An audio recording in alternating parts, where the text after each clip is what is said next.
السلام علیکم ورحمۃ اللہ تعالی وبرکاتہ۔ وعلیکم السلام ورحمۃ اللہ وبرکاتہ۔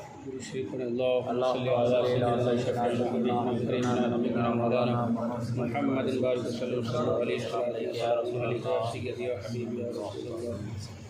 صلی اللہ تعالی علیہ وسلم۔ آج کے درس میں اولیاء اللہ سے مدد مانگنے کا عقلی ثبوت، یعنی اللہ کے ولیوں سے مدد مانگنا چاہیے یا نہیں چاہیے، اس معاملے میں عقل کا کیا تقاضا ہے، عقل کیا فیصلہ کرتی ہے۔ دنیا یا آخرت کا نمونہ ہے، اور یہاں کے کاروبار اس عالم کے کاروبار کا پتہ دیتے ہیں، یعنی کہ آخرت کے۔ اسی لیے قرآن کریم نے حشر نشر اور رب کی الوہیت کو دنیاوی مثالوں سے ثابت فرمایا۔ مثلا اللہ تبارک و تعالیٰ نے فرمایا کہ خشک زمین پر بارش پڑتی ہے تو پھر سبزہ زار بن جاتی ہے، اسی طرح بے جان جسموں کو دوبارہ حیات دی جائے گی، اور فرمایا کہ تم گوارا نہیں کرتے تھے کہ تمہارے غلاموں میں کوئی اور شریک ہو، تو ہماری ملکیت میں بت وغیرہ کو کیوں شریک مانتے ہو۔ غرض کہ دنیا آخرت کا نمونہ ہے، اور دنیا میں تو دیکھا گیا کہ یہاں کے بادشاہ ہر کام خود اپنے ہاتھ سے نہیں کرتے، بلکہ سلطنت کے کاموں کے لیے الگ الگ ڈپارٹمنٹ بنے رہتے ہیں، اور ہر ڈپارٹمنٹ میں مختلف حیثیت کے لوگ رکھتے ہیں۔ کوئی افسر ہے تو کوئی اس کے نیچے ہے، پھر ان تمام ڈپارٹمنٹ کا مختار یا حاکم کوئی ایک بندہ ہوتا ہے، یعنی ہر کام بادشاہ کی مرضی اور اسی کے منشا سے ہوتا ہے، لیکن بلا واسطہ اس کے ہاتھ سے نہیں ہوتا۔ مثال کے طور پر اس کو دنیاوی مثال سے یوں سمجھیے کہ جیسے مان لیجئے کہ کسی چیز کا سروے کرانا ہو، تو یہ آرڈر کہاں سے پاس ہوتا ہے؟ یا تو سی ایم پاس کرے گا یا پی ایم پاس کرے گا، لیکن خود سی ایم یا پی ایم چل کے نہیں آتا ہے سروے کرنے کے لیے، بلکہ اس کے حکم سے وہ آتے ہیں اس کام کو کرنے کے لیے۔ اسی طرح سے جو بھی سرکاری معاملات رہتے ہیں، ان تمام چیزوں میں ایک کوئی بڑا افسر رہتا ہے، اور پھر لوگ اس کے انڈر میں رہتے ہیں، وہ اسے حکم دیتا ہے، اور پھر یہ بندہ جو ہے جو سب سے نیچے رہتا ہے یہ اس کام کو کرتا ہے۔ اب اس کا مطلب یہ نہیں کہ سی ایم یا پی ایم جو ہے یہ مجبور ہے، یہ کر نہیں سکتے، ایسا نہیں ہے، وہ خود کر سکتے ہیں، لیکن چونکہ اس کا ایک مقام ہے، ایک مرتبہ ہے، ایک رعب ہے، ایک دبدبہ ہے، جس کی وجہ سے وہ ہر کام کو خود سے نہیں کرتا ہے۔ یہ تو رہا دوسروں کا کام، وہ اپنا پانی کا گلاس بھی خود سے نہیں اٹھا کے لاتے ہیں، اس کے لیے بھی خدام رہتے ہیں، نوکر رہتے ہیں، وہ پانی کے گلاس ان کے ہاتھ میں پکڑائیں گے تو پئیں گے، حالانکہ وہ خود چاہے تو کر سکتا ہے۔ تو یہ ایک دنیاوی مثال ہے، ٹھیک ہے، کہ اب وہ چاہے تو پانی خود سے پی سکتا تھا لیکن نہیں پیتا۔ اسی طرح اکثر ضروریات زندگی خود انجام دے سکتا ہے، لیکن اس کا مقام کا تقاضا یہ ہے کہ ہر کام خادموں سے لیا جائے، نوکروں سے لیا جائے، اور رعایا کو ہدایت ہوتی ہے، یعنی لوگوں کو، کہ اپنی ضروریات کے وقت ان مقرر کردہ حکام کی طرف رجوع کرو، یعنی کہ جن کو جس ڈپارٹمنٹ میں رکھا گیا ہے اس کو اسی کی طرف جانا ہوگا اس کام کے لیے۔ مثلا بیماری میں شفا خانہ جا کر ڈاکٹر سے کہو، اب کوئی بیمار ہے تو یہ نہیں کہ ڈائریکٹ اللہ سے کہو کہ میں بیمار پڑ گیا ہوں تو مجھے دوا دے دے، ایسا نہیں ہے۔ بے شک شفا دینے والی ذات رب ہی کی ہے، لیکن ایک دنیاوی اعتبار سے سمجھانے کے لیے کہا جا رہا ہے کہ جس طرح سے اگر کوئی بیمار پڑے گا تو اسے شفا خانہ جانا ہوگا اور ڈاکٹر سے کہنا ہوگا۔ آپ کا کوئی کیس چل رہا ہے تو یہ کیس لے کر آپ شفا خانہ نہیں جائیں گے، اس کیس کو لے کر آپ کورٹ میں جائیں گے، اور ڈائریکٹ جج سے بھی بات نہیں کر سکتے، آپ بیچ میں آپ کو ایک وکیل رکھنا ہوگا، ہے نا، تو وکیل کے ذریعے سے بات کہلوائی جائے گی۔ ان تمام مصیبتوں میں رعایا یعنی لوگ ان حکام کی طرف جانا، بادشاہ کی بغاوت نہیں ہوتی ہے، یہ ہے نا، کوئی یہ نہیں کہے گا کہ یہاں پر تو سی ایم کی یا پی ایم کی مخالفت ہو گئی کہ ڈائریکٹ ہم ان کے پاس کیوں نہیں گئے، بلکہ چونکہ اسی کا بنایا ہوا سب قانون رہتا ہے، ہندوستان کا ایک اپنا آئین ہے، ایک اپنا کانسٹیٹیوشن ہے کہ جس کے مطابق ہی ہر کام کو اس کے ڈپارٹمنٹ میں کرنا ضروری ہوتا ہے۔ یہ اسی کے منشا کے، اسی کے مرضی کے مطابق ہے کہ اس نے ان لوگوں کو اسی لیے تو مقرر کیا ہے۔ ہاں اگر یہ لوگ دوسرے کو اپنا بادشاہ بنا کر اس سے مدد طلب کریں تو اب باغی کہے جائیں گے، کیونکہ شاہی انتخاب یعنی کہ بادشاہ نے جن لوگوں کو چنا ہے ان کو چھوڑ دیا اور دوسروں کو اپنا حاکم بنا لیا، لہٰذا یہ بادشاہ سے یا اب کے زمانے میں پردھان منتری سے یا یوں کہہ لیجیے کہ دیش سے یہ بغاوت ہوگی۔ جب یہ بات آپ کو سمجھ میں آ گئی تو اب سمجھیے کہ یہی طریقہ سلطنت الہیہ کا ہے کہ اللہ تبارک و تعالیٰ قادر ہے کہ دنیا کا بڑا چھوٹا ہر کام اپنی قدرت سے خود ہی پورا فرما دے، مگر ایسا نہیں کرتا، بلکہ انتظام دنیا کے لیے ملائکہ کو مقرر فرمایا ہے، اور ان کے پھر الگ الگ ڈپارٹمنٹ ہیں فرشتوں کے بھی، کوئی جان نکالنے والوں کے لیے، کوئی جان نکالنے کے لیے ہے جن کو حضرت اسرائیل علیہ السلام کہتے ہیں، اسی طرح انسان کی حفاظت کے لیے کوئی ہے، اسی طرح کوئی انسان کو روزی دینے کے لیے ہے کوئی فرشتہ، کوئی بارش برسانے کے لیے ہے، کوئی ماں کے پیٹ میں بچے بنانے کے لیے ہے اور ان کی تقدیر لکھنے پر ہے۔ حضور صلی اللہ علیہ وسلم فرماتے ہیں کہ جب بچہ 4 مہینے کا ہو جاتا ہے یعنی 120 دن کا، تو اللہ کی جانب سے ایک فرشتہ آتا ہے، اور وہ فرشتہ اسی ٹائم، ابھی کہ بچہ ماں کے پیٹ میں ہے اور صرف 120 دن کا ہے، لیکن اس کی تقدیر لکھ دی جاتی ہے کہ یہ بچہ کتنی عمر تک جیے گا، کہاں اسے کتنی رزق ملے گی، کیا مقام ملے گا، کیا مرتبہ ملے گا، کیا کیا پریشانیاں آئیں گی، کیا کیا خوشیاں آئیں گی، کب مرے گا، یہ تمام چیزیں کون لکھتے ہیں؟ ایک فرشتے کی ذمہ داری ہے، اور فرشتہ حضرت میکائیل علیہ نبی کی علیہ الصلوۃ والسلام، حضرت میکائیل علیہ السلام، ٹھیک ہے۔ اور اسی طرح سے بارش برسانے کی بھی انہی کی ذمہ داری ہے۔ اب جب انسان اس زندگی میں رہتا ہے اس دنیا میں، تو یہاں پر بھی اللہ تبارک و تعالی ڈائریکٹ جو ہے بندوں کی مدد نہیں فرماتا، بلکہ کیا فرشتوں کے ذریعے سے وہ کام کروایا جاتا ہے۔ اب جب اس کا انتقال ہو گیا، قبر میں چلا گیا، تو وہاں پر بھی سوالات کرنے کے لیے وہاں پر بھی فرشتے ہی آتے ہیں، ڈائریکٹ رب تبارک و تعالیٰ نہیں پوچھتا ہے۔ منکر نکیر وہ سوال کرنے کے لیے وہ فرشتے وہ الگ ڈپارٹمنٹ کے ہیں، ان کا کام ہی ہے سوال کرنا۔ اسی طرح سے سور پھونکنے کی ذمہ داری حضرت اسرافیل علیہ السلام، یہ قیامت کے دن سور پھونکیں گے، پھر دوبارہ سور پھونکیں گے تو سب لوگ زندہ ہو جائیں گے، مردوں کو زندہ کرنا اور قیامت قائم کرنا یہ ان کی ذمہ داری ہے۔ پھر قیامت میں جنت اور دوزخ کا انتظام کرنا، وہاں پر بھی فرشتوں سے کام لیا جائے گا۔ جو جہنمی ہوگا اللہ حکم دے گا کہ اس کو پکڑو جہنم میں ڈالو، جو جنتی ہوگا حکم ہوگا کہ اسے جنت میں داخل کرو۔ غرض کہ دنیا اور آخرت کے سارے کام ملائکہ میں اللہ تبارک و تعالیٰ نے تقسیم فرما دیا ہے، ان کو کام جو ہے ڈیوائڈ کر دیے گئے ہیں کہ تم کو یہ کام کرنا ہے تو وہ اسی کام میں لگے رہتے ہیں۔ یہ تو رہی فرشتوں کی بات۔ اسی طرح اللہ تبارک و تعالیٰ اپنے مقبول انسانوں کے سپرد بھی عالم کا انتظام کیا ہے، یعنی جو اللہ کے نیک اور محبوب بندے ہوتے ہیں ان کو بھی اللہ تبارک و تعالیٰ نے دنیا کی کچھ ذمہ داری دی ہوئی ہے، اور ان کو اختیارات عطا کیے گئے ہیں۔ خصوصی طور پر یہ جو تصوف کی کتابیں ہیں ان کو دیکھنے سے پتہ چلتا ہے کہ اولیاء اللہ کے کتنے طبقے ہیں اور کس کے ذمے کون کون سے کام ہیں، تصوف کی کتابوں میں اس کا ذکر ملتا ہے۔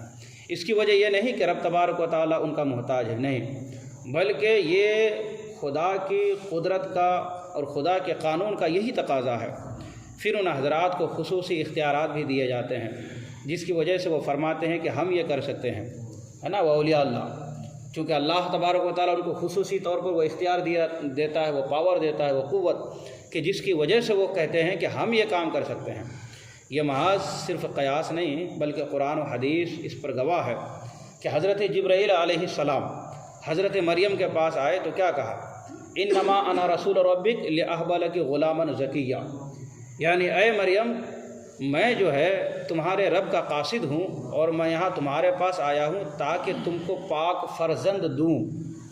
اللہ دے نے یہ نہیں کہا بلکہ میں تم کو پاک فرزند دوں۔ یہ کون کہہ رہے ہیں؟ حضرت جبرائیل علیہ السلام۔ حضرت جبرائیل کو اللہ نے وہ طاقت دی ہے کہ وہ جسے چاہیں اولاد دیں، یہ اللہ کی عطا سے ڈائریکٹ حضرت جبرائیل علیہ السلام میں وہ طاقت نہیں ہے، لیکن اللہ کے خصوصی فضل کی وجہ سے ان کو یہ اختیار اور پاور حاصل ہے کہ آ کر حضرت مریم کو کہہ رہے ہیں کہ میں تمہیں لِأَحْبَ لَكِ، میں تمہیں ایک پاک صاف ستھرا فرزند دوں۔ معلوم ہوا کہ حضرت جبرائیل علیہ السلام بیٹا دیتے ہیں۔ اسی طرح سے حضرت عیسیٰ علیہ السلام فرماتے ہیں وَأَخْلُقُ لَكُم مِّنَ الطِّينِ كَهِيئَةِ الطَّيْرِ فَأَنفُخُ فِيهِ فَيَكُونُ طَيْرًا بِإِذْنِ اللَّهِ، یعنی میں تمہارے لیے مٹی سے پرندے کی شکل بنا کر اس میں پھونکتا ہوں تو وہ خدا کے حکم سے پرندہ بن جاتا ہے۔ دیکھیے کیا قدرت ہے، کیا طاقت دی ہے اللہ تبارک و تعالیٰ نے حضرت عیسیٰ کو کہ مٹی سے پرندے کی شکل بنائیں اور اس میں پھونک دیں تو وہ پرندہ بن جائے اور وہ اڑنے لگے، اس میں جان پیدا ہو جائے۔ معلوم ہوا کہ حضرت عیسیٰ علیہ السلام اللہ کے اذن سے، اللہ کی اجازت سے بے جان چیزوں کو جان بخشتے ہیں۔ مٹی میں کوئی جان نہیں ہے، لیکن اس کو پرندے کی شکل دے کر پھونک مار دیا تو اب اس میں جان آ گئی۔ یہ قرآن پاک کی آیت ہے، یہ کوئی قصہ کہانی یا قیاس نہیں۔ اسی طرح سے قُلْ يَتَوَفَّاكُم مَلَكُ الْمَوْتِ الَّذِي وُكِّلَ بِكُم، کہ فرما دو کہ تم کو ملک الموت وفات دیں گے جو تم پر مقرر کیے گئے ہیں۔ یا وفات کی نسبت کن کی طرف کی گئی؟ ملک الموت کی طرف، حضرت اسرائیل کی طرف، کہ وہ تم کو وفات دیں گے، وہ تم کو موت دیں گے۔ معلوم ہوا کہ حضرت اسرائیل علیہ السلام جاندار کو بے جان کرتے ہیں۔ اور بھی اس قسم کی بہت سی آیات ملیں گی قرآن پاک میں جس میں خدائی کاموں کو بندوں کی طرف نسبت کیا گیا ہے۔ رب تبارک و تعالی حضور صلی اللہ علیہ وسلم کی شان میں فرماتا ہے وَيُزَكِّيهِمْ وَيُعَلِّمُهُمُ الْكِتَابَ وَالْحِكْمَةَ، یعنی ہمارے محبوب ان کو پاک فرماتے ہیں اور ان کو کتاب و حکمت سکھاتے ہیں۔ اسی طرح اللہ فرماتا ہے اغناہم اللہ ورسولہ من فضلہ، ان کو اللہ اور رسول نے اپنے فضل سے غنی کر دیا۔ دیکھیے اللہ نے اپنے حبیب کو کیا طاقت دی کہ حضور صلی اللہ علیہ وسلم جس کو چاہے اس کو غنی بنا دے۔ دونوں جہان کی ملکیت حضور صلی اللہ علیہ وسلم کے قبضے میں ہے نا، تو حضور صلی اللہ علیہ وسلم جس کو چاہے اس کو مالدار بنا دے، غنی بنا دے۔ معلوم ہوا کہ حضور علیہ السلام ہر گندگی سے انسان کو پاک بھی فرماتے ہیں اور فقیروں کو حضور غنی بھی کر دیتے ہیں، مالدار بھی بنا دیتے ہیں۔ اور اللہ ارشاد فرماتا ہے خذ من اموالہم صدقۃ تطہرہم وتزکیہم بہا، یعنی آپ ان کے مالوں سے صدقے وصول فرمائیے اور اس سے ان کو پاک فرما دیجیے۔ جو آپ صدقہ لیں گے نا، اس صدقے کی وجہ سے ان کو آپ جو ہے پاک فرما دیجیے۔ معلوم ہوا کہ وہ وہی عمل خدا کے یہاں قبول ہوئے جو بارگاہ رسالت میں منظور ہو جائے۔ اگر حضور صلی اللہ علیہ وسلم کی بارگاہ میں کوئی عمل کوئی کام قبول نہیں تو اللہ تبارک و تعالیٰ کے یہاں بھی منظور نہیں، وہ عمل اللہ کے یہاں بھی لائق قبول نہیں ہوتا ہے۔ ان آیات سے معلوم ہوا کہ اگر کوئی کہے کہ ہم کو رسول اللہ عزت دیتے ہیں، مال و اولاد دیتے ہیں تو صحیح ہے، کیونکہ آیات نے یہ بتایا کہ حضور صلی اللہ علیہ وسلم جسے جو چاہے وہ عطا فرما سکتے ہیں، لیکن مقصد وہی ہوگا کہ یہ حضرات حکومت الہیہ کے حکام ہیں۔ رب تبارک و تعالیٰ نے ان کو دیا، یہ ہم کو دیتے ہیں۔ جس طرح سے دنیاوی اعتبار سے اوپر سے حکم جاری ہوتا ہے تب جا کر جو ہے وہ نیچے تک وہ حکم نافذ ہوتا ہے، اس حکم پر عمل کیا جاتا ہے۔ اسی طرح مصیبت کے وقت اولیاء اللہ انبیاء کرام سے مدد مانگنا بھی جائز ہے۔ یہ اسی طرح ہوا جس طرح کی بیماری اور مقدمہ میں بادشاہ کی رعایا ڈاکٹر یا حاکم سے مدد مانگتی ہے نا، اور قرآن نے فرمایا وَلَوْ أَنَّهُمْ إِذْ ظَلَمُوا أَنفُسَهُمْ جَاءُوكَ فَاسْتَغْفَرُوا اللَّهَ وَاسْتَغْفَرَ لَهُمُ الرَّسُولُ لَوَجَدُوا اللَّهَ تَوَّابًا رَحِيمًا، اگر یہ گنہگار اپنی جانوں پر ظلم کرے تو اے محبوب تمہارے پاس آ جاتے اور پھر اللہ سے مغفرت مانگتے اور اے محبوب آپ بھی ان کے لیے مغفرت فرماتے تو یہ اللہ کو توبہ قبول کرنے والا مہربان پاتے۔ یہ آیت ہمیں کیا دعوت دے رہی ہے کہ تم سے گناہ ہو جائے، خطا ہو جائے تو تم جو ہے ڈائریکٹ مجھ سے مت مانگو کہ اللہ مجھ سے غلطی ہو گئی مجھے معاف فرما، بلکہ میرے حبیب کی بارگاہ میں جاؤ اور وہاں میرا حبیب جب تمہارے لیے دعا کرے گا اور وہاں جا کر تم استغفار کرو گے تو پھر ایسے وقت میں مجھے تواب الرحیمہ والی شان میں پاؤ گے، یعنی بہت زیادہ توبہ قبول کرنے والا اور رحم فرمانے والا۔ ہاں عالمگیری میں ہے کتاب الحج باب آداب زیارت قبر نبی صلی اللہ علیہ وسلم میں فتویٰ عالمگیری، یہ وہ کتاب ہے کہ جس کو حضرت اورنگزیب عالمگیر رحمۃ اللہ تعالیٰ علیہ نے 500 اس زمانے کے بڑے بڑے علماء کرام کو جمع کر کے اس کتاب کو لکھوایا تھا. 500 بڑے بڑے علماء کرام، اور یہ بادشاہ کی نگرانی میں یہ کتاب لکھی گئی، فتویٰ عالمگیری. اور یہ کتاب ہر مکاتب فکر کے یہاں پڑھائی جاتی، وہ ہر مکاتب فکر کے یہاں موجود ہے. فتویٰ کے لیے اس کتاب کی طرف رجوع کیا جاتا ہے.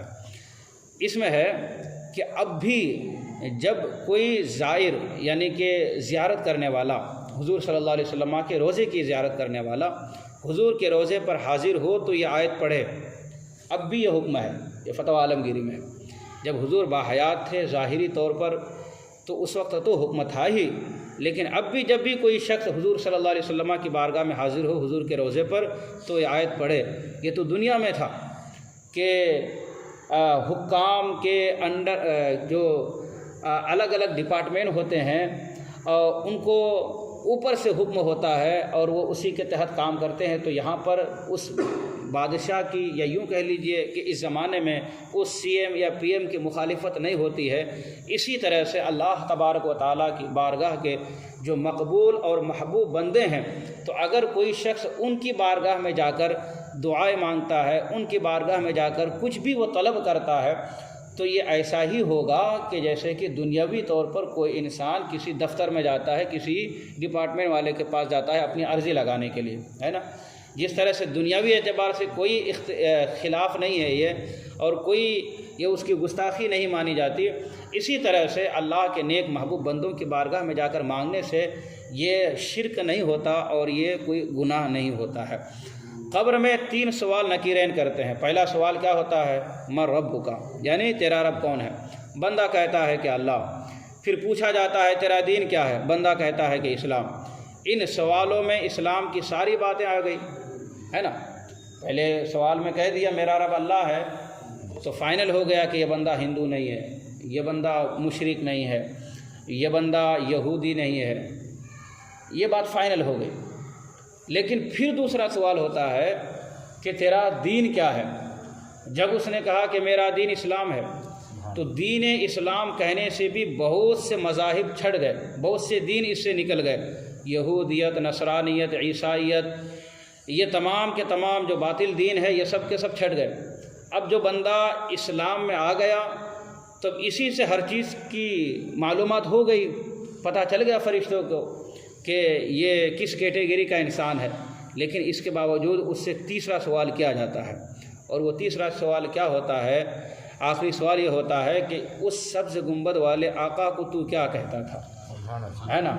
کیا کہتا ہے یہ نہیں، چونکہ انسان تو کیونکہ انسان جب مصیبت میں پھنستا ہے تو کہتے ہیں نا کہ مصیبت کے وقت میں گدھے کو بھی انسان باپ بول دیتا ہے نا، پریشانی کے وقت میں. تو یہ نہیں کہ حضور کو دکھا کر پوچھا جائے کہ کیا کہتا ہے، یہ نہیں، بلکہ جب دنیا میں تھا اس وقت اس نبی کو کیا کہتے تھے. کیا تم اپنی طرح بشر کہتے تھے، یا حضور صلی اللہ علیہ وسلم کو تمام مخلوق میں سب سے افضل و اعلیٰ سمجھتے تھے؟ کیا تم ان کو اپنا بڑا بھائی سمجھتے تھے، یا یہ کہ حضور صلی اللہ تعالیٰ علیہ وسلم کو تمام انبیاء کا سردار اور خاتم النبیین سمجھتے تھے؟ یہ دنیاوی طور پہ دنیا میں جب تھے اس وقت تمہارا کیا عقیدہ تھا، یہ پوچھا جائے گا قبر میں، یہ آخری سوال. تب سوالات ختم ہوتے ہیں جب حضور کے بارے میں پوچھا جاتا ہے. جب یہ صراحتاً کہلوا لیا کہ ہاں میں ان کو پہچانتا ہوں، یہ میرے نبی محمد رسول اللہ صلی اللہ علیہ وسلم ہیں، تب سوالات ختم ہوتے ہیں.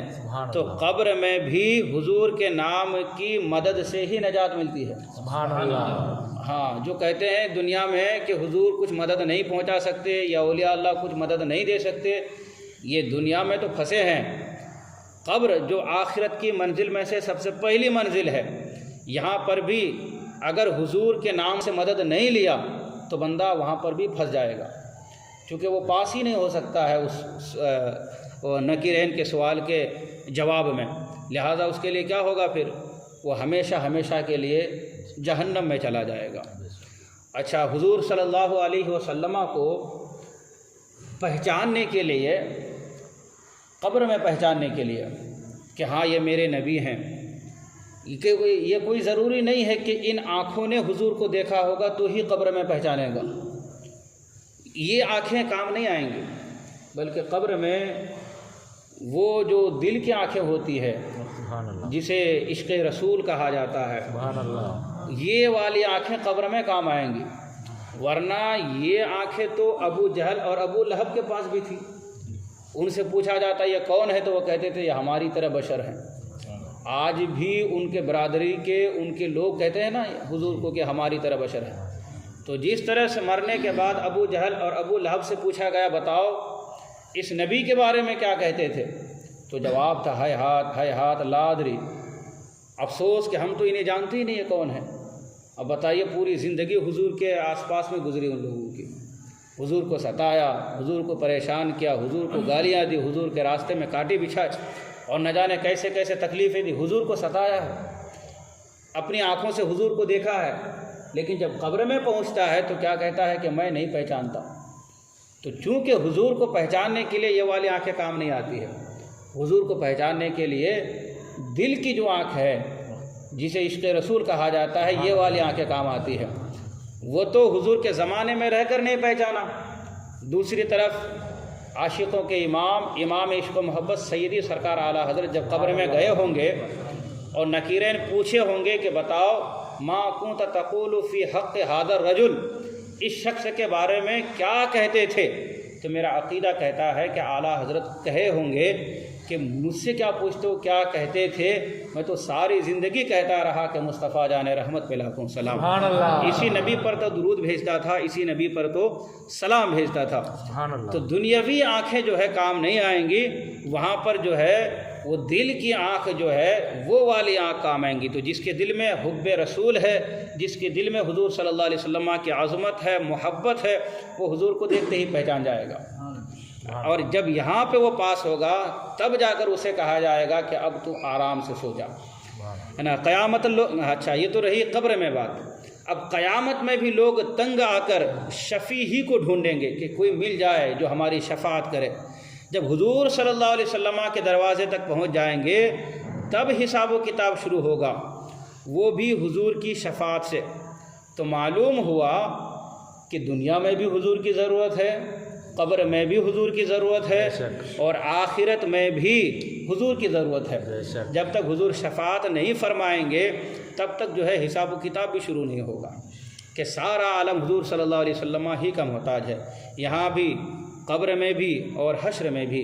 اسی لیے اللہ فرماتا ہے وَابْتَغُوا إِلَيْهِ الْوَسِيلَةَ، تم رب کی طرف وسیلہ تلاش کرو، یعنی ہر جگہ وسیلہ مصطفیٰ صلی اللہ علیہ وسلم کی ضرورت ہے۔ اگر یہاں وسیلہ سے مراد نیک اعمال ہی کا وسیلہ مراد ہو تو ہم جیسے گناہ گار بد عمل اور مسلمانوں کے بچے دیوانے اور وہ جو ایمان لاتے ہی مر جائیں وہ سب بے وسیلہ ہی رہ جائیں گے، ہے نا۔ جو ایمان لایا اور فوراً مر گیا وہ کچھ کام ہی نہیں کیا، چونکہ وہابی دیوبندی کیا کہتے ہیں وَابْتَغُوا إِلَيْهِ الْوَسِيلَہ میں جو اللہ فرماتا ہے کہ وسیلہ تلاش کرو تو وہ کہتے ہیں اس سے مراد اعمال ہے، یعنی ہم جو عبادت کرتے ہیں نا ان عبادتوں سے وسیلہ اللہ تبارک و تعالیٰ تک پہنچنے کے لیے مانگنا چاہیے، اس کا قرب حاصل کرنے کے لیے۔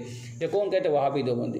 اور ہم کیا کہتے ہیں کہ وَابْتَغُوا إِلَيْهِ الْوَسِيلَہ بے شک اعمال کا وسیلہ ہے، لیکن یہاں پر اس آیت کریمہ میں وسیلہ سے مراد ہے کہ اللہ کے نیک اور محبوب بندوں کے دامن سے وابستہ ہو جاؤ، ان کے دروازے تک جاؤ، ان کی چوکھٹ تک جاؤ، ان کے نام لو، ان کے نام سے تم دعائیں مانگو، ان کے وسیلے سے مانگو تو عطا کیا جائے گا۔ اعمال اب ہمارے قبول ہوں یا نہ ہو یہ ہم کو معلوم نہیں، ابھی نماز پڑھے ہم سب، لیکن کس کی نماز قبول ہوئی کسی کو نہیں معلوم۔ ہم میں سے عشاء کی نماز تو پڑھے، ہم نماز یہاں پڑھتے ہیں، ہمارا ذہن نہ جانے کہاں کا گھوم رہا ہوتا ہے، سارے دن کا کیا کیا چلا، کیا کیا کس سے لین دین ہے، کس کو دینا ہے، کس سے لینا ہے، وہ سب ہمارے ذہنوں میں پھرتا رہتا ہے، گھومتا رہتا ہے۔ تو ہمارے یہ اعمال ہیں، یہ عمل رب تبارک و تعالیٰ کی بارگاہ میں قبول ہو جائے تو یہ تو خوش نصیبی کی بات ہے، امید کی جاتی ہے قبول ہوں گے، لیکن گارنٹی کے ساتھ یقین کے ساتھ کوئی نہیں کہہ سکتا کہ ہمارا یہ عمل قبول ہے، یہ کوئی نہیں کہہ سکتا، نہ حج کے بارے میں، نہ زکوٰۃ کے بارے میں، نہ نماز کے بارے میں، نہ صدقہ و خیرات کے بارے میں، کسی بھی اپنے عمل کے بارے میں کوئی بھی گارنٹی کے ساتھ 100% نہیں بول سکتا کہ یہ اللہ کی بارگاہ میں قبول ہو گیا۔ تو اب وسیلہ اسے تلاش کرنا چاہیے جو مضبوط ہو۔ جب ہمارا وسیلہ ہی کمزور ہو تو ہم اس کو کیا وسیلہ بنائیں گے؟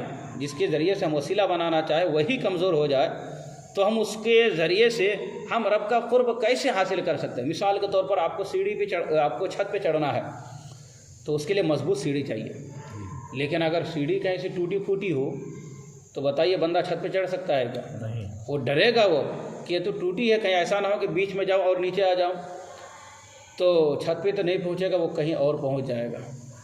چھت پہ چڑھنے کے لیے بھی مضبوط سیڑھی چاہیے، یعنی کہ انسان جب اوپر جانا چاہے تو مضبوط اس کے لیے وسیلہ چاہیے۔ رب تبارک و تعالیٰ کی بارگاہ اس کا قرب حاصل کرنے کے لیے اتنے کمزور اعمال کو ہم وسیلہ بنائیں جس کے بارے میں ہمیں یقین بھی نہیں کہ پتہ نہیں قبول ہے کہ نہیں ہے۔ وہیں پر ہم اہل سنت والجماعت کا جو عقیدہ ہے کہ حضور صلی اللہ علیہ وسلم کو یا اللہ کے نیک بندوں کو وسیلہ بنانا، تو حضور تو رب کی بارگاہ میں مقبول ہیں۔ حضور تو ایسے مقبول ہیں کہ حضور ہی کے صدقے اور توسل سے ساری کائنات بنائی گئی۔ سبحان اللہ۔ حضور سے بڑھ کر اور کون مقبول ہو سکتا ہے؟ لہٰذا ہم اگرچہ گناہ گار ہیں، لیکن جب ہم اس کی بارگاہ کے مقبول بندے کو وسیلہ بنا لیں گے تو ہمیں امید ہے اور یقین ہے اور ہمارا ایمان یہ کہتا ہے کہ حضور کے وسیلے سے ہمارا بیڑا پار ہو جائے گا۔ اسی لیے ہم جو ہے حضور کو وسیلہ بناتے ہیں۔ نیک اعمال بھی تو حضور ہی کی طفیل سے حاصل ہوں گے نا، پھر بھی بالواسطہ حضور ہی کا وسیلہ ضروری ہوا۔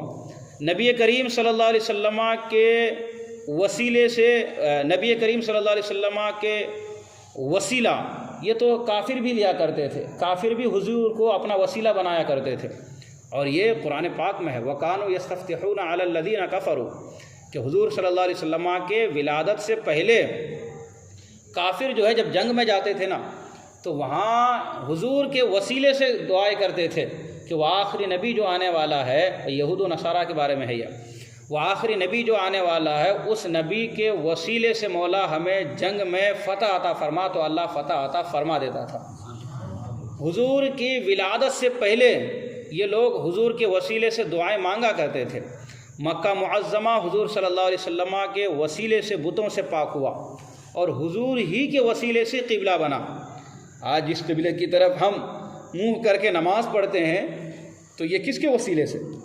حضور ہی کے وسیلے سے۔ حضور کے قلب اطہر میں خواہش تھی کہ قبلہ بدلے تو اللہ تبارک و تعالیٰ نے حالت نماز ہی میں حکم دیا کہ حبیب آپ جس طرف چاہیں اس طرف منہ پھیر لیجئے، ہم اسی کو قبلہ بنا دیں گے۔ فَلَنُوَلِّيَنَّكَ قِبْلَةً تَرْضَاهَا، رب کہتا ہے جدھر مرضی ہے ادھر آپ منہ پھیر لیجئے، ہمیں قبلہ سے کیا مطلب، قبلے سے کیا غرض، آپ جدھر منہ پھیر دیں گے ہم اسی کو قبلہ بنا دیں گے۔ سبحان اللہ۔ اور قیامت کے لیے وہ قبلہ بنا کہ جس کی طرف حضور صلی اللہ علیہ وسلم نے حالت نماز ہی میں منہ پھیر دیا تھا، تو قبلہ بھی یہ حضور ہی کے وسیلے سے ملا ہے، بلکہ حضور ہی کے وسیلے سے قرآن کہلایا ہے۔ اگر حضور نہ ہوتے تو بتائیے یہ قرآن کیسے رہتا، قرآن کیسے ہوتا؟ حضور ہی پر تو نازل ہوا نا قرآن۔ شیطان بلا واسطہ انبیاء رب تک پہنچنا چاہتا ہے تو شیطان کو مار دیا جاتا ہے۔ ایک روایت میں آتا ہے یہ جو برسات کے موسم میں جو بجلی کڑکتی ہے نا، جو آواز آتی ہے، یہ شیطان کو مارنے کی آواز ہوتی ہے۔ یہ شیطان کو کیوں مارا جاتا ہے؟ یہ اس لیے مارا جاتا ہے کہ یہ نبیوں کا وسیلہ نہیں لیتے ہیں، یہ ڈائریکٹ رب تک پہنچنا چاہتے ہیں تو ان کو مار دیا جاتا ہے۔ اگر مدینہ کے راستے سے جاتا تو ہرگز شیطان کو نہیں مارا جاتا، لیکن وہ اس راستے سے نہیں جاتا ہے، ڈائریکٹ جانا چاہتا ہے، تو یہی نتیجہ ان کا بھی ہوگا جو کہتے ہیں خدا کو مان، خدا کے سوا کسی کو نہ مان، ہے نا، جو کہتے ہیں نا کہ صرف اللہ کو مانو، یہی ان کا بھی نتیجہ ہوگا جو شیطان کا نتیجہ ہوا۔ اب ان باتوں سے اتنا معلوم ہوا کہ انبیاء اور اولیاء سے مدد مانگنا یا ان کو حاجت روا جاننا، یعنی ہماری حاجت پوری کرنے والے ہیں، یہ نہ شرک ہے اور نہ ہی خدا کی بغاوت ہے، بلکہ یہ عین قانون اسلامی ہے اور یہی رب کی منشا ہے، یہی رب کی منشا کے بالکل مطابق ہے۔ جب معراج میں حضور صلی اللہ علیہ وسلم تشریف لے گئے تو سب سے پہلے کتنی نماز فرض ہوئی تھی؟ کتنے ٹائم کی؟ 50 ٹائم کی نماز فرض ہوئی تھی۔ پھر حضرت موسیٰ علیہ السلام کے عرض کرنے پر کم کرتے کرتے کتنی رہ گئی؟ 5 رکھی۔ آخر ایسا کیوں ہوا؟ اسی لیے ہوا کہ مخلوق جانے کہ نماز 50 کی 5 رہیں، اس میں موسیٰ علیہ السلام کی مدد شامل ہے کہ حضرت موسیٰ علیہ السلام نے عرض کی، حضور پھر گئے 5 کم کرا، اسی طرح گئے آئے 9 مرتبہ آنا جانا ہوا، تب جا کر نماز کتنی رہ گئی؟ 5 رہ گئی۔ اب جو کہتے ہیں نا کہ وسیلہ نہیں مانگتے تو وہ 50 پڑھے، ہم تو وسیلے کے قائل ہیں، ہم 5 پڑھیں گے۔ اور یہ حضور صلی اللہ علیہ وسلم بطور تحفہ معراج سے لائے، اور یہ حضرت موسیٰ علیہ السلام کی مدد سے 5 ہوئے۔ اب جو کہتے ہیں کہ اللہ کے سوا کسی سے مدد نہیں مانگنی چاہیے، جو مانگنا ہے اللہ سے مانگو، جو بولنا ہے وہ اللہ کو بولو، جو کرنا جو تمہیں چاہیے وہ اللہ سے طلب کرو، جو وسیلے کو نہیں مانتے، غیر اللہ کی مدد کو نہیں مانتے ہیں، تو ان کو چاہیے کہ وہ 50 نمازیں پڑھیں، اس لیے کہ جو کم ہوئی ہے وہ حضرت موسیٰ علیہ السلام کی مدد سے ہوئی ہے، اور وہ لوگ غیر اللہ کی مدد کے قائل نہیں ہیں، کہتے ہیں غیر اللہ کی مدد نہیں کرنی چاہیے، وہ غیر اللہ سے مدد نہیں لینی چاہیے، لہذا ان کو 50 پڑھنی چاہیے۔ ہاں، اس میں موسیٰ علیہ السلام کی مدد شامل ہے، یعنی اللہ کے مقبول بعد وفات بھی مدد فرماتے ہیں۔ حضرت موسیٰ علیہ السلام کب کی وصال فرما گئے تھے ظاہری طور پر، لیکن وصال کے بعد بھی حضرت موسیٰ علیہ السلام نے مدد فرمائی۔ اچھا، وصال کے بعد ابھی پچھلے درس میں بھی شاید بات آئی تھی کہ ان کی طاقت جو ہے اور زیادہ بڑھا دی جاتی ہے۔ اب دیکھیے، حضور صلی اللہ علیہ وسلم فرماتے ہیں کہ جب میں گزر رہا تھا معراج کی رات، تو میں نے دیکھا کہ حضرت موسیٰ علیہ السلام اپنی قبر میں نماز ادا فرما رہے ہیں۔ سبحان اللہ۔ حضرت موسیٰ علیہ السلام نماز پڑھ رہے ہیں، لیکن جب حضور مسجد اقصیٰ گئے تو حضور فرماتے ہیں حضرت موسیٰ میرے سے بھی پہلے مسجد اقصیٰ میں موجود تھے۔ سبحان اللہ۔ تو کیا پتہ چلا کہ جو اللہ کی بارگاہ کے مقبول اور محبوب بندے ہوتے ہیں نا، بعد وصال ان کی طاقت اور زیادہ بڑھ جاتی ہے سبحان اللہ۔ ظاہری پردہ فرمانے کے بعد۔ ہاں، تو رہا مشرکین کا اپنے بتوں سے مدد مانگنا، تو یہ بالکل شرک ہے۔ 2 وجہ سے شرک ہے۔ اولاً تو اس لیے کہ وہ ان بتوں میں خدائی اثر اور ان کو چھوٹا خدا مان کر مدد مانگتے ہیں۔ جو مشرکین جو بتوں سے مدد مانگتے ہیں نا، تو ان کو چھوٹا خدا مانتے ہیں، اور ہم جو اولیاء اللہ سے مدد مانگتے ہیں تو معاذ اللہ چھوٹا خدا نہیں مانتے ہیں، بلکہ رب تبارک و تعالیٰ نے ان کو جو طاقت دی ہے، ہم اس طاقت اور ان کو جو خدائی اللہ تبارک و تعالیٰ نے ان کو جو پاور دیا ہے، جو طاقت دیا ہے، ہم جو ہے ان کے وسیلے سے رب تبارک و تعالیٰ ہی سے مانگتے ہیں، ہے نا، ڈائریکٹ ان کو خدا سمجھ کے نہیں مانگتے ہیں۔ اس لیے ان کو الہ یا شرکا کہتے ہیں، یعنی کہ بتوں کو، یعنی ان بتوں کو اللہ کا بندہ اور پھر الوہیت کا حصہ دار مانتے ہیں، جیسے کہ حضرت عیسیٰ علیہ السلام کو عیسائی اللہ کا بندہ ہونے کے ساتھ ساتھ اللہ کا بیٹا کہتے ہیں، معاذ اللہ، اس لیے یہ شرک ہوگا۔ مومن ان اولیاء اور انبیاء کو صرف بندہ ہی مان کر ان کو اس طرح کا حاجت روا مانتے ہیں، جیسے کہ اہل دیوبند بھی مالداروں کو مدرسہ کا معاون اور مددگار مانتے ہیں، کہ جو مالدار لوگ ہیں ان کو کہتے ہیں کہ بھائی تو مدد کرو مدرسے کی، تو دیوبندیوں کو تو چاہیے کہ وہ مدد ہی نہ مانگے، چونکہ وہ کہتے ہیں غیر اللہ سے مدد ہی نہیں لینی چاہیے۔ یا طبیب یا حاکم کو یا ڈاکٹر کے پاس جاتے ہیں اور کہتے ہیں کہ بھائی ہماری مدد کرو، علاج کرو۔ دوسرے اس لیے بھی کہ بتوں کو رب تبارک و تعالیٰ نے یہ اختیار نہیں دیا ہے کہ وہ اپنی طرف سے ان کو اپنا مختار مان کر ان سے مدد وغیرہ طلب کرتے ہیں، لہٰذا وہ مجرم بھی ہیں اور اللہ کے باغی بندے بھی ہیں، جس کی بہترین مثال ابھی ہم پیچھے بیان کیا۔ اس فرق کو شاہ عبدالعزیز نے ملحوظ رکھ کر فیصلہ فرمایا ہے کہ بلا تشبیہ ایک بت پرست پتھر کی طرف سجدہ کرتا ہے، مشرک ہے کہ اس کا یہ کام اپنی ایجاد سے ہے، اس پتھر کی طرف جو سجدہ کرتا ہے تو وہ مشرک ہے۔ کیوں؟ اس لیے کہ اس کا وہ کام اپنی طرف سے ہے۔ اچھا، مسلمان بھی کعبہ کی طرف سجدہ کرتا ہے، وہاں بھی پتھر ہی کی عمارت ہے، لیکن مسلمان مشرک نہیں ہے، فرق ہے۔ وہ اس لیے کیونکہ اس کا سجدہ حقیقت میں خدا کو ہے، کعبہ کو نہیں ہے، اور حکم الہی سے ہے، اللہ کا حکم ہے کہ اس کعبے کی طرف منہ کر کے تم نماز پڑھو، لہٰذا حکم الہی ہونے کی وجہ سے اگرچہ ہم بھی پتھر ہی کی طرف منہ کر کے نماز پڑھتے ہیں، لیکن یہ شرک نہیں ہوگا، یہ چونکہ ہمارے اپنے ایجاد سے نہیں ہے، اپنے بنانے سے نہیں ہے، یہ شریعت کا حکم ہے۔ مشرک کا سجدہ خلاف حکم الہی ہے، مشرک جو سجدہ کرتا ہے پتھر کو، یہ اللہ کے حکم کے خلاف ہے، اس لیے وہ مشرک ہے، یہ فرق ضروری ہے۔ اسی طرح سے گنگا کے پانی کی تعظیم کرنا کفر ہے، یہ گنگا جمنا سنے ہیں نا، اس کے پانی کی تعظیم کرنا یہ کفر ہے، مگر آب زمزم کی تعظیم کرنا یہ ایمان کا حصہ ہے۔ سبحان اللہ۔ آب زمزم، زمزم کا پانی، کیونکہ گنگا کے پانی کی تعظیم یہ اپنی ایجاد سے ہے، یہ بندوں نے بنا لیا ہے، اور آب زمزم کی تعظیم یہ حکم شرع ہے، شریعت کا حکم ہے۔ اسی طرح مندر کے پتھر کی تعظیم یہ شرک ہے، مگر مقام ابراہیم یہ بھی ایک پتھر ہی کا نام ہے، وہ جگہ یہاں کی تعظیم یہ ایمان ہے، حالانکہ وہ بھی پتھر ہی ہے، لیکن یہ ایمان کا حصہ کیوں ہے؟ اس لیے کہ شریعت کا حکم ہے وَاتَّخِذُوا مِن مَقَامِ إِبْرَاهِيمَ مُصَلًّى، اللہ فرماتا ہے ابراہیم کے کھڑے ہونے کی جگہ کو تم جائے نماز بنا لو، وہاں پہ نماز ادا کرو۔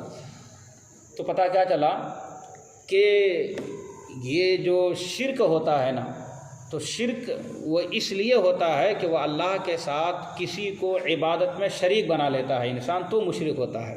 ہم جو انبیاء سے یا اولیاء سے مدد مانگتے ہیں یا ان کی بارگاہ میں جاتے ہیں تو ہم ان کی عبادت نہیں کرتے، ان کو سجدہ نہیں کرتے، بلکہ ان کے وسیلے سے جو ہے ہم دعائیں مانگتے ہیں، اور وہاں چونکہ اللہ کی رحمتیں نازل ہوتی ہے، اللہ کی برکتیں نازل ہوتی ہے، دعائیں قبولیت کی جگہ ہوتی ہے، اس لیے ہم وہاں جا کر دعائیں مانگا کرتے ہیں۔ آئندہ جو درس ہوگا وہ مدد مانگنے پر، غیر اللہ سے مدد مانگنے پر اعتراض اور اس کا جواب انشاءاللہ۔ آج حضرت خالد بن ولید رضی اللہ تعالیٰ عنہ اور حضور حافظ ملت علیہ رحمت و رضوان، ان دونوں بزرگان دین کی مناسبت سے فاتحہ خوانی ہوگی۔ آپ حضرت تشریف رکھیں۔ بسم اللہ الرحمن الرحیم۔ اللہم صلی علی سیدنا شفیعنا حبیبنا کریمنا نبینا مولانا محمد بارک وسلم، صلو علیہ صلاۃ و سلام علیک یا سیدی یا حبیبی یا رسول اللہ صلی اللہ علیہ وسلم۔ اللہم ربنا تقبل منا الفاتحہ۔